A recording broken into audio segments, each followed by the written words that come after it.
Ayan. So, good afternoon, class, and welcome to our discussion for Chapter 11, Physical and Cognitive Development in Middle Adulthood.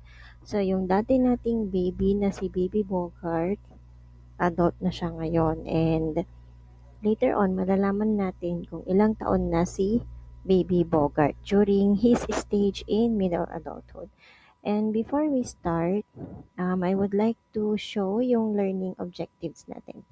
So, at the end of the discussion, you will be able to identify and explain yung mga common sensory declines in midlife or middle adulthood, define and analyze chronic health conditions na prevalent sa middle adulthood stage, and also identify yung mga career transitions and intelligence ng ating mga middle adults. Okay, so let's move forward.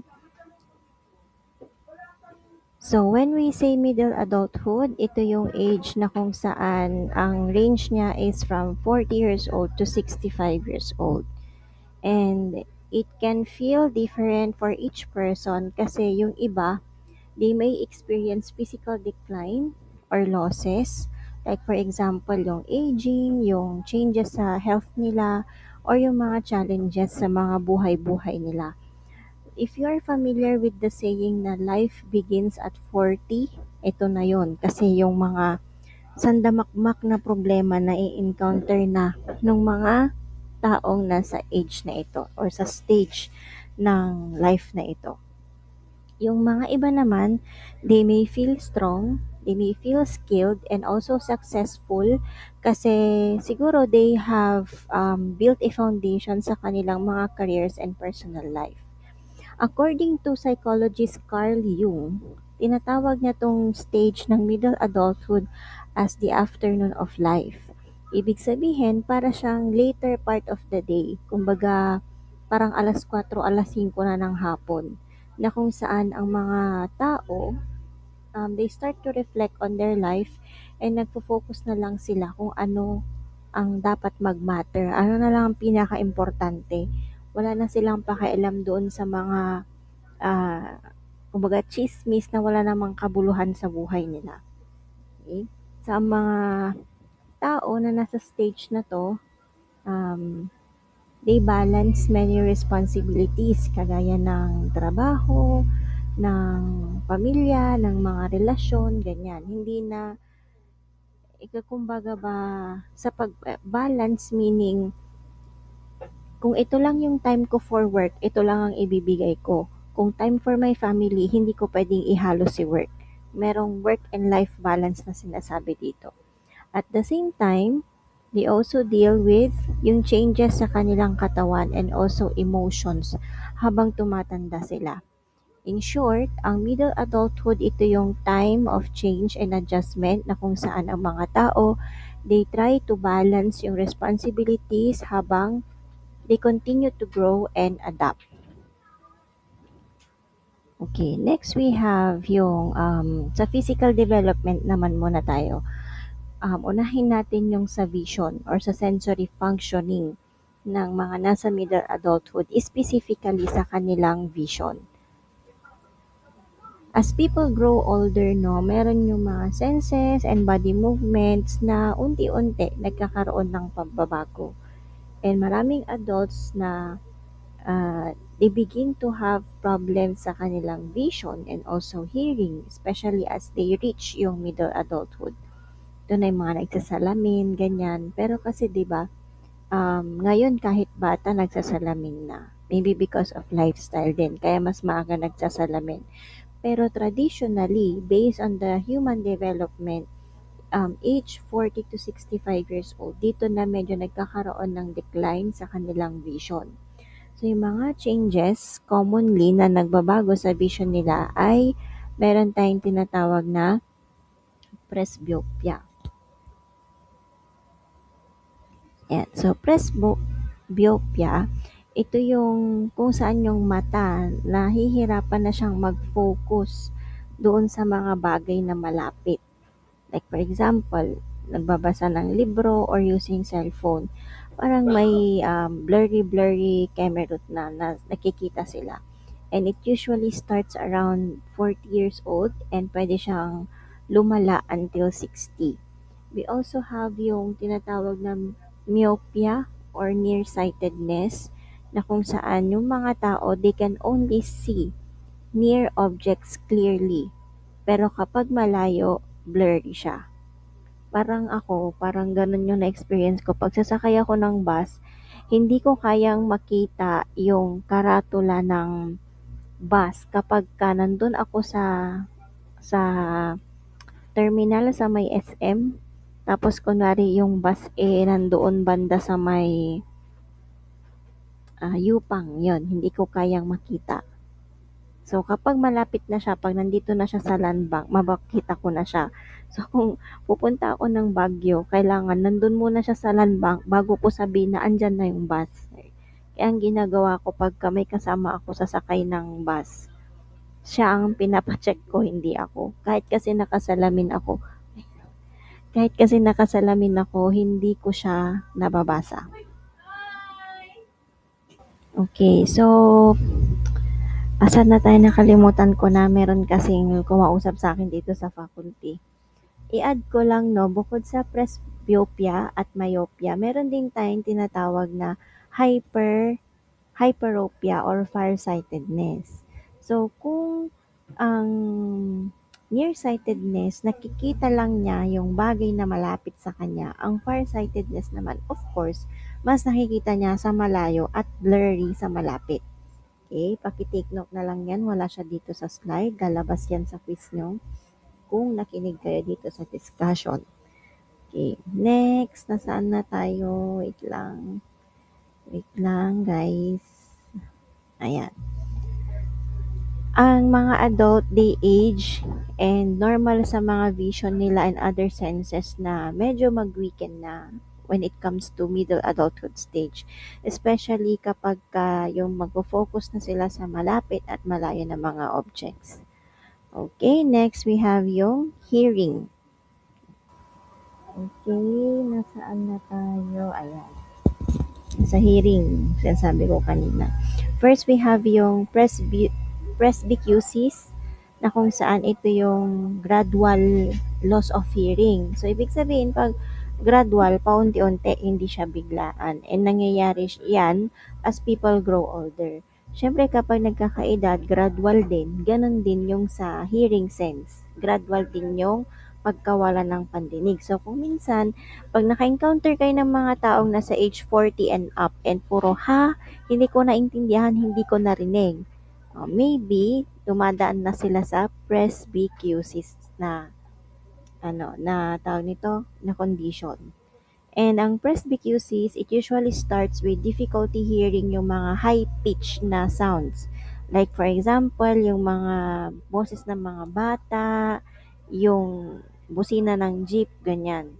Kung dati crisp pa yung ang tawag nito, yung hearing nila ngayon hindi na. Okay, wait lang, nasaan na tayo? So over time, it may also affect yung lower pitch sounds. Mas mahirap nang makarinig. And as it worsens, mas mahirap na silang makarinig, mahirap nilang maintindihan yung speech, especially kapag maingay. Okay. Next, the aging brain. But before that, let me explain yung basal metabolism. So sa basal metabolism, ito yung gaano kabilis yung pagtunaw ng pagkain nung isang tao. Okay? And dahil diyan, mas bumabagal yung metabolism ng mga tao na nasa middle adulthood stage. So usually, kung mapapansin niyo dahil mabagal nga ang metabolism nila, yung mga nasa age na ganito, medyo sila, chubby-chubby sila, medyo matataba sila. Kaya hindi sila kagaya ng mga nasa kayo adolescent, teenager, or early and ito emerging and young adulthood na medyo mabilis pa ang metabolism kasi nga mas active sila, mas mabilis nilang ma-convert ang energy. Okay, so dito na tayo sa the aging brain. So sa the aging brain, aging, no, syempre medyo bumabagal ang ating processing speed, no? And bukod diyan, saan na yun? Nahihirapan sila na gumawa ng maraming task at the same time. Nahihirapan silang mag-multitask. So, bakit nga ba nangyayari itong pagbagal ng processing speed ng mga nasa middle adulthood stage? It is because yung gray matter sa brain natin, mas lesser na siya. Yung gray matter kasi, ito yung part ng brain natin na kung saan tumutulong siya with the thinking and processing information. Also, yung breakdown ng myelin sheath na tumutulong sa pag-travel ng mga messages quickly into the brain, mas lalo din siyang nagwi-weaken. So, yung signal, mas bumabagal yung movement niya. Also, yung location and yung amount ng mga changes na to, nakaka-apekto siya sa thinking skills like yung memory, attention, and also problem solving. So kapag nag-age ang brain natin, it slows down and it becomes less efficient dahil nga sa physical changes doon sa brain natin. Okay? Okay, next we have structural and systemic changes. Lang ah. Okay. So as people reach yung middle age, may mga physical changes na mas noticeable, mas kapansin-pansin. Mas kapansin-pansin. Like for example, yung mga skin, they become less firm and smooth dahil yung fat under the skin, mas numinipis siya. And also yung collagen, mas tumitigas na siya. I-compare niyo yung balat ng baby sa balat nyo ngayon, medyo malayo na, 'di ba? Kasi nga as we age, yung collagen elasticity nababawasan din. Okay? So yung elastin natin na kung saan um, it keeps skin flexible, nagiging weak. Mas nagiging weak siya. Kaya muna alam nilang nasa faculty ako. Ayan. So, sorry commercial. Nag-iingay si Ma'am Anit, si Ma'am Casey. Next, marami kasing tao na in this stage, they gain weight dahil nga sa mas nadagdagan na ang body fat and also mas bumagal ang metabolism kagaya na na-explain ko kanina. Nawawala din yung mas nababawasan ng konti yung height nila dahil nga yung spinal cord nag-shrink siya dahil nga yung bone density medyo nababawasan, which is next kong i-discuss. So, ang bones natin, na tayo, yan.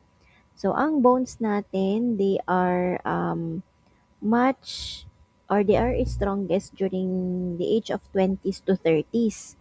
After that, yung mga bones, they slowly lose strength or nawawalan na ng lakas and density, kagaya ng sinasabi ko kanina. Kasi yung calcium, mas mabilis na nawala at hindi siya agad-agad na papalitan. Dahil dyan, yung mga bones ng mga nasa middle adulthood stage, they become more thinner and mas mabilis ito, fragile, mas mabilis, hindi mabasag parang brittle kumbaga, hindi na siya ganun katibay. And yung bone loss mas mabilis in the 50s and 60s, especially sa mga babae, which may lead to osteoporosis. So, osteoporosis is yung weakening of the bones. And mas madalas siyang nakikita sa spinal cord. Bukod sa osteoporosis, we also have yung tinatawag nating scoliosis na kung saan letter S naman yung spinal cord. Si osteoporosis, pakuba na siya. Yan. Sa lung function naman, we have what we call yung vital capacity na kung saan yung maximum amount ng hangin ng isang tao na pwedeng i-breathe in and i-breathe out. And nag-i-start siyang mag-decrease by around age 40. By age 70, yung capacity niya to accommodate yung hangin, nagda-drop siya into 40% na kung saan mas nahihirapan na silang huminga. Kaya kung mapapansin ninyo, ang bilis mapagod ng mga um, nasa age 60, ganyan, kasi nga yung lung capacity nila, hindi na siya kasing stable kagaya dati. Okay, next we have the female reproductive functioning. Pero wait lang, double check ko lang kung dito na tayo. O tama nga, dito na tayo. Na, okay, so, yan. Sa sexuality and reproductive functioning, hindi lang kasi siya, sexuality is not only for young people. It even continues kahit sa middle adulthood. Kahit na nagkakaroon ng body changes na kung saan ang mga babae, they stop being able na magkaroon ng anak, or yung fertility ng lalaki nag-slow down or nag-decrease, ang mga person, they can still enjoy yung sexual relationship during this stage of life. Alam nyo na ano ibig kong sabihin. So, unahin natin yung sa female reproductive function. We have here what we call menopause. So, menopause, ito yung pag-stop ng menstruation. So, doon sa last topic natin noon, yung menarche, which is the first menstruation ng mga babae, yung last naman or yung pag-stop ng menstruation, ito na yung tinatawag nating menopause. And permanent na yan. Hindi na siya babalik. Kapag nag-stop na, nag-stop na. Ibig sabihin, hindi na rin siya mabubuntis, hindi na siya magkakaroon ng ability to bear a child. Hindi na siya magkakaanak. She can no longer get pregnant. Pag perimenopause naman, ito yung transition before yung menopause. So, parang meron siyang warning sign na, okay, be, malapit ka ng mag-menopause. Yun. And it may last to several years. Kasama dyan yung time na kung saan yung katawan ng isang babae, nagbabago siya up to 1 year after the last menstruation. No, kunyari, napapansin na ng napapansin na ng isang babae, kunyari ako, nasa perimenopause stage na ako, napapansin ko na yung mga signos ng perimenopause. Like for example, ano ba ang signs ng perimenopause? Nagkakaroon na ng irregular periods. Pag sinabi nating irregular periods, pwedeng nireregla siya ngayon, hindi siya reregla in next month. Or, niregla lang siya ng 2 to 3 days, then nawala na. Tapos, after 2 days, niregla siya ulit. Ganun yung mga irregular periods. Or, pwedeng sa isang buwan, nakakadalawa o 3 beses siyang regla, pero hindi ganun kadami. Kumbaga, ispat-ispat. Also, meron siyang hot flashes. Pag hot flashes, yung pawis na pawis kahit ang lamig naman. Yon. And meron din siyang night sweats, pinagpapawisan. Merong insomnia, nagbabago ang mood, mababa yung libido. Pag sinabi nating mababa yung libido, wala na siyang, hindi naman wala siyang ganang mag-sex. Kumbaga, yung excitement is not there anymore. Makikipag-sex siya, pero yung excitement, hindi na ganun kagaya nung medyo bata-bata siya. And also, nagda-dry na yung vagina. So, itong phase na to, perimenopause, it can last 2 to 8 years. Maybe, hindi maybe. This is often because yung pagod ng isang babae and also yung pagbabago sa kanyang cognitive or yung cognitive aspect niya. Okay, wait lang. Nasaan na tayo? Ngayon lang Ayan. Ang perimenopause, it is also known as climacteric. Pero mas madali kasing pakinggan pag perimenopause. Mas madaling bigkasin din. And we have different treatments, or there is a treatment that can help reduce yung menopause symptoms. And we call this menopause hormone therapy, or MHT. And yun nga, nabanggit ko na yung mga symptoms. And i-add ko lang, nagkakaroon din sila ng joint and muscle pain. and nagkakaroon ng changes sa urinary and vaginal area.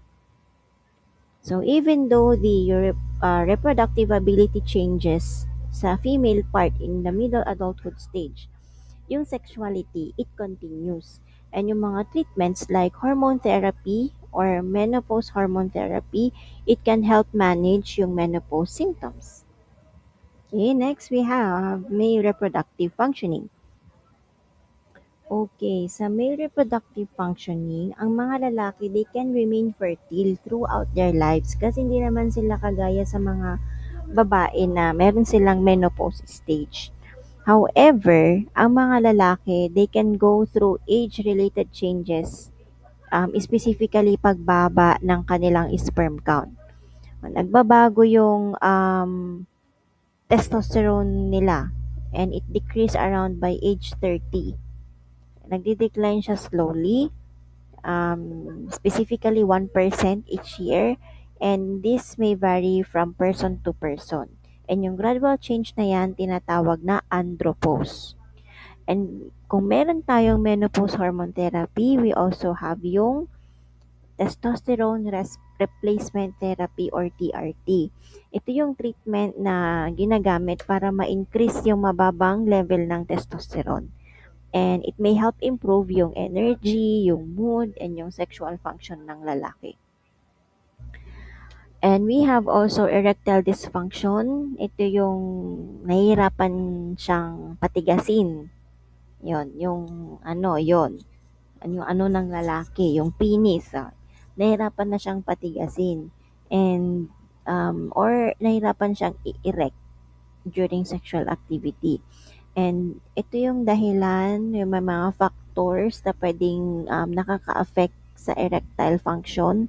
Like for example, yung mga health conditions, like diabetes, hypertension, ganyan, mataas ang cholesterol. Another is obesity, or pwedeng depressed or stressed yung male, or meron siyang mga chronic or nerve diseases. Ito na tayo sa health concerns. Hypertension and diabetes.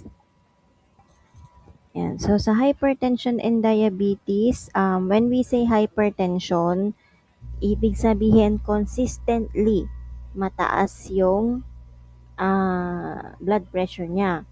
Ang normal na blood pressure ng isang tao is 120/80.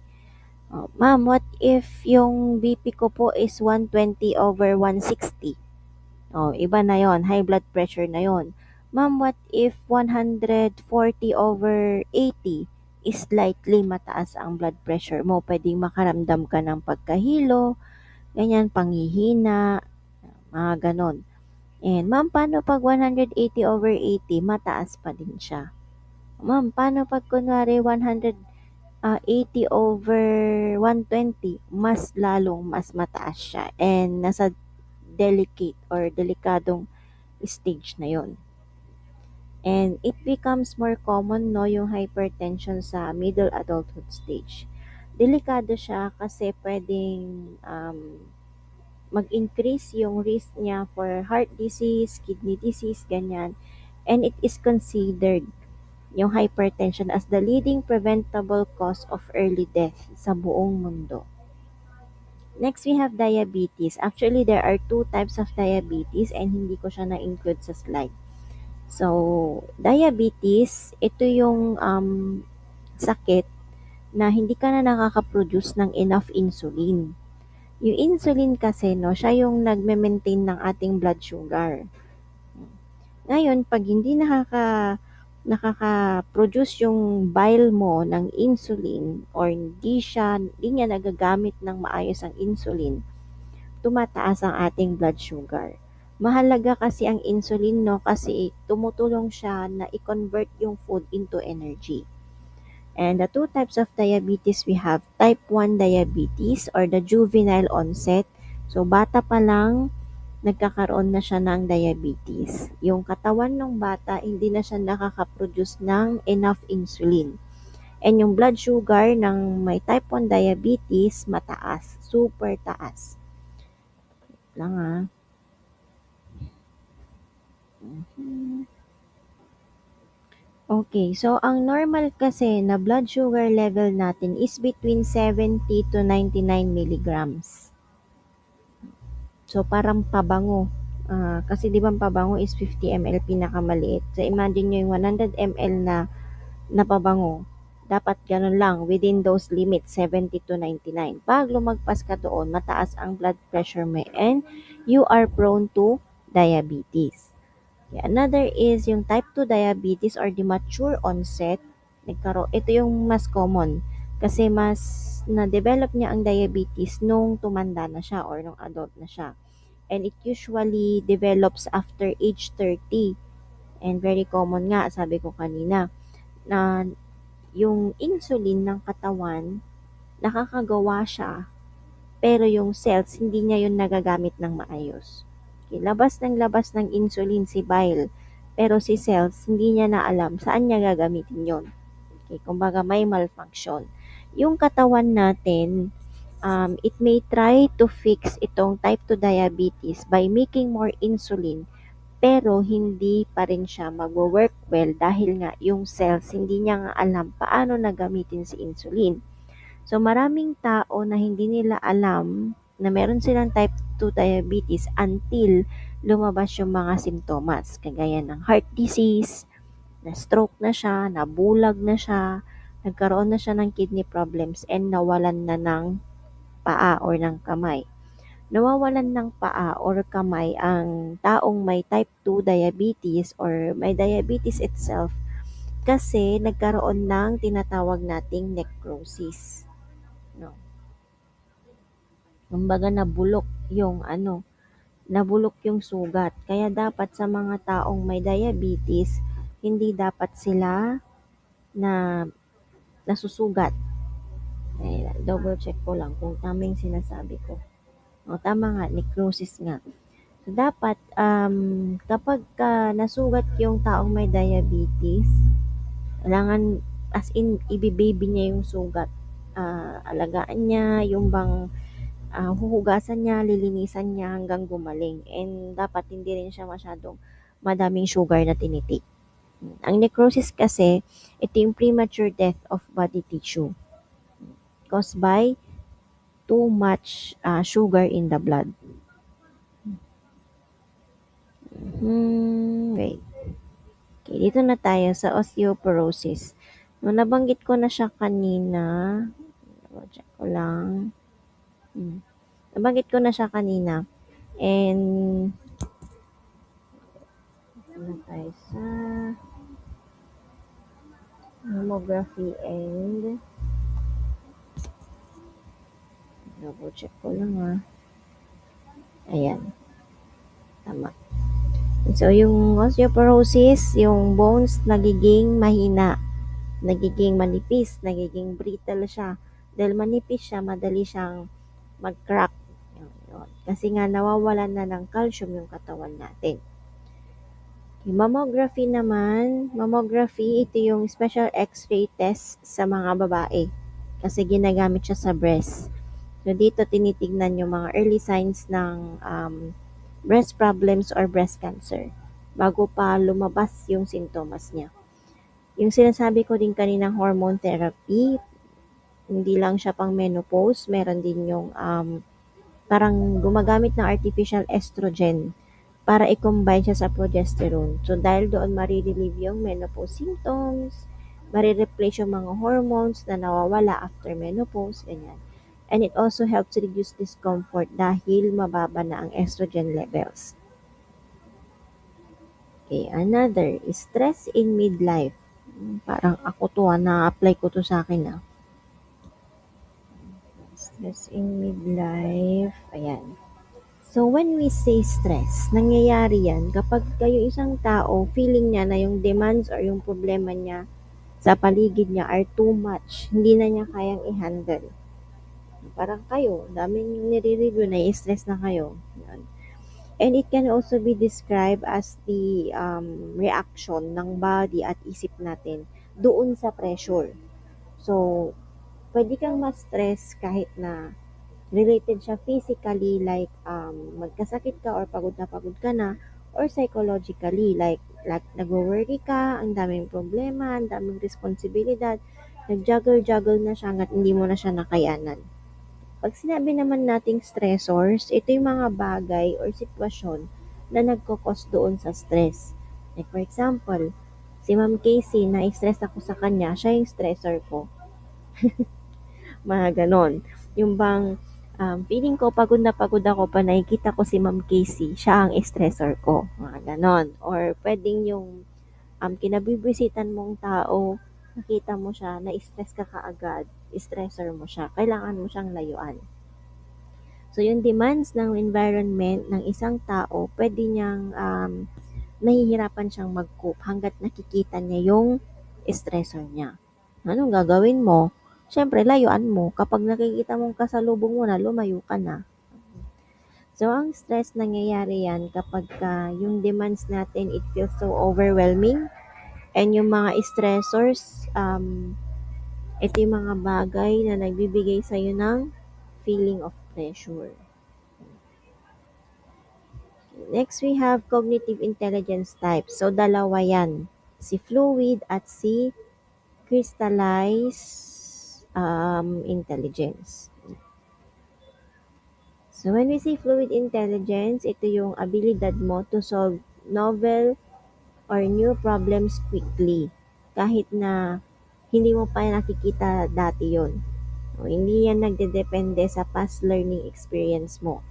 For example, um, pumunta ka sa isang lugar bago, kunyari Japan, galing ka ng Japan, alam nyo naman ang technology doon, very 3025 ang taon. No? Ngayon, hindi mo alam paano gamitin yung gripo nila. O inano-ano mo na, sinensor-sensor mo na, ikot-ikot mo, hindi pa rin siya nagbubukas. Ngayon, ikaw, dahil nga gusto mong buksan yung faucet, you're trying to figure out how to fix something para mag-work siya. Okay, dahil nga at hindi yun kasama sa past learning or past experience mo. Ikaw mismo ang ah, nakatuklas na, ganito pala buksan yung gripo ng Japan. Meron palang passcode, mga ganon. Okay, so we are finding patterns or ways how to solve problems quickly. So, sa fluid intelligence, kasama dyan yung understanding relationships, how we form ideas, and how we make logical conclusions. When we say crystallized intelligence, ito yung ability natin na gamitin yung knowledge and skills na natutunan natin over time. And depende yan sa education and life experience. Example, yung mga vocabulary words, alam mo ang ibig sabihin ng ah ano bang vocabulary natin? Alam mo ang ibig sabihin ng sabina o lumabas yan nung college admission test. Alam mo din yung ibig sabihin ng mm, nung ambiguous. Ano ibig sabihin ng ambiguous? Hindi clear, yung mga ganyan. Or alam mo din yung ibig sabihin ng ano ba? Impeccable, ibig sabihin perfect, yung mga ganyan. No. So, yun yung crystallized intelligence kasi natutunan mo siya or tinuro siya sa school. And also, with this, you are answering general knowledge questions. Like, for example, ginagamit mo ang crystallized intelligence in general education. Ano ang sinabi ni Rizal nung binaril siya? O, hindi naman yan tinuro sa school, so hindi siya crystallized intelligence. Pero yung basic, na sa general education na si Rizal ay binaril noong December 30, 19 or 18 something. Okay? Or alam mo na ang Philippine Independence Day is celebrated during June 12 of the year. Ayun, crystallized intelligence yon. Kasi tinuro sa'yo or meron kang past learning experience. You are also able to solve math problems na hindi mo din, ay, you are also able to solve problems na natutunan mo before. Like for example, 1 plus 1 equals 11. O, charing, 1 plus 1 equals 2. Yan. Kasi nga tinuro sa'yo sa school. And it is often described as fixed or para siyang ice na kung saan yung learning is nagbi-build up siya over time dahil nga may mga natututunan ka as you age. So, creativity naman, yan, creativity and education. Creativity, ito yung ability to come up dun sa mga bago and original na ideas. And may mga factors why you are influenced by creativity. Una is dahil baka meron kang natural ability to create. Kumbaga, arty-arty ka na tao. Yung bang, kahit hindi mo siya pinag-aralan, parang nasa, naka-instill yan sa pagkatao mo na creative ka. Or meron kang life experiences or na-expose ka sa isang environment na puro arts. Ganon. And creativity grows when people experience different situations or merong mga challenges na nag-push sa kanila na mag-isip ng mga bagong paraan. Okay, so dito na tayo sa work transitions. Ayan, nasaan na tayo? Work and education. Galing ako nanood ng volleyball, pasensya na. Chismis ako doon. Ang gagaling ng mga players natin. Ayan. Okay, so phase retirement. So, ito yung older workers, slowly nagbabawas na sila ng mga work hours nila or work days nila. Instead of nag-stop sila ng work immediately, ang ginagawa nila gradual, parang paunti-unti, ito na lang yung magiging trabaho niya kasi nga parang because of physical or cognitive changes, hindi na nila kaya yung sobrang daming workload. So, bridge employment naman. Bridge employment, ito yung kung saan yung isang tao nagkakaroon siya ng switch sa iba't ibang job or career bago siya mag-retire, fully retire. Nagkakaroon kasi ng switching ng career dahil gusto nila active pa rin sila and gusto nila kumita pa rin sila ng income or may sweldo pa rin sila habang nagta-transition sila ng out of full-time work. Literacy, ibig sabihin, merong mga basic ability or basic ability to read, to write, and also intindihin yung mga information. Mahalaga siya, hindi lang sa trabaho, but also for daily life. Especially if yung middle adulthood is nasa modern society. Okay, dito na tayo sa religion. Sa religion aspect naman or spiritual aspect, meron tayong tinatawag na religion. So religion, ito yung organized system of beliefs and practices. Like for example, di ba iba-iba ang mga paniniwala. For example, sa Katoliko, iba ang paniniwala niya kay born again, kay Iglesia ni Cristo, kay Protestant, mga ganyan, or Muslim. Yan. And ang religion, it helps people feel connected doon sa higher being or higher power or yung tinatawag nating sacred or si God. Yung iba, tinatawag nilang God, ang higher being. Yung iba, hindi nila tinatawag si God na God. May mga iba silang term. And religiousness is the paano na i-involve ang isang tao doon sa religion na pinili niya. O for example, Catholic. Paano niya ini-involve ang sarili niya sa Catholic religion? Devoted ba siya? Or nag-rosary ba siya? Mga ganon. And also, lagi ba siya nagsisimba? Or hindi siya nagsisimba? And they also follow rituals. When we say spirituality, ito yung feeling na they are connected to something greater kaysa sa sarili nila. Kahit na wala sila sa formal religion. Kumbaga kahit wala siya sa church, nagpe-pray siya or kahit hindi siya kasama sa any religion, nagpe-pray pa rin siya. Spirituality 'yon. And it is more personal and also internal pag sinabi nating spirituality. Okay, wait lang. Okay, sa view ni Viktor Frankl, Frankl ba to? Wait lang, check ko lang ha. Tama nga, Viktor Frankl. Sa view ni Viktor Frankl, naniniwala siya na ang mga tao meron siyang tatlong importanteng qualities. Spirituality, freedom, and responsibility. In-explain niya ng spirituality, it makes a person unique in their thoughts, sa paniniwala nila, and also yung inner life. So to summarize this spirituality and religion, ang work, it changes, ba't bakit nasa work ako? Ang, ang religion and spirituality, it helps people find yung meaning nila and also ano yung connection nila sa buhay nila. Okay? We have the four needs for meaning.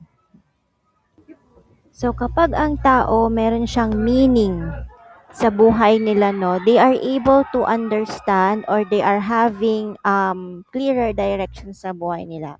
Naiintindihan nila kung anong importante para sa kanila. And they feel more motivated para alagaan yung mga sarili nila and they work harder para ma-reach yung mga goals nila. And itong four needs for meaning, ito yung mga basic needs na tumutulong sa mga tao na maintindihan at i-organize yung life experiences nila. First on the list, we have the need for purpose na kung saan meron tayong goals and meron tayong something to work toward in our lives. Example, gusto natin makatapos ng pag-aaral, gusto nating makapag-build ng career, or gusto nating makatulong sa pamilya. Yun yung need for purpose. We have goals. Meron tayong fulfillments. Kapag need for values naman, alam natin what is right and what is wrong. It helps people make good decisions doon sa mga buhay nila. Yung need for sense of efficacy, naniniwala ang isang tao na hindi natin nakokontrol yung actions and environment. Like for example,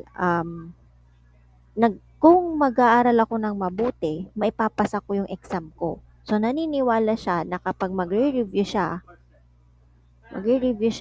makakapasa siya sa exam. Ganon. Meron siyang paniniwala na meron siyang ability na i-control yung action niya. Next is need for self-worth. Ito yung feeling na kung saan ang isang tao ay mahalaga at meron siyang value. And meron siyang confidence and respeto sa sarili niya. Okay, to summarize this, kapag meron tayong meaning in life, natututo tayo na as a human, we help to stay focused and motivated. We are guided by our purpose, by our values, yung control natin, and also self-worth.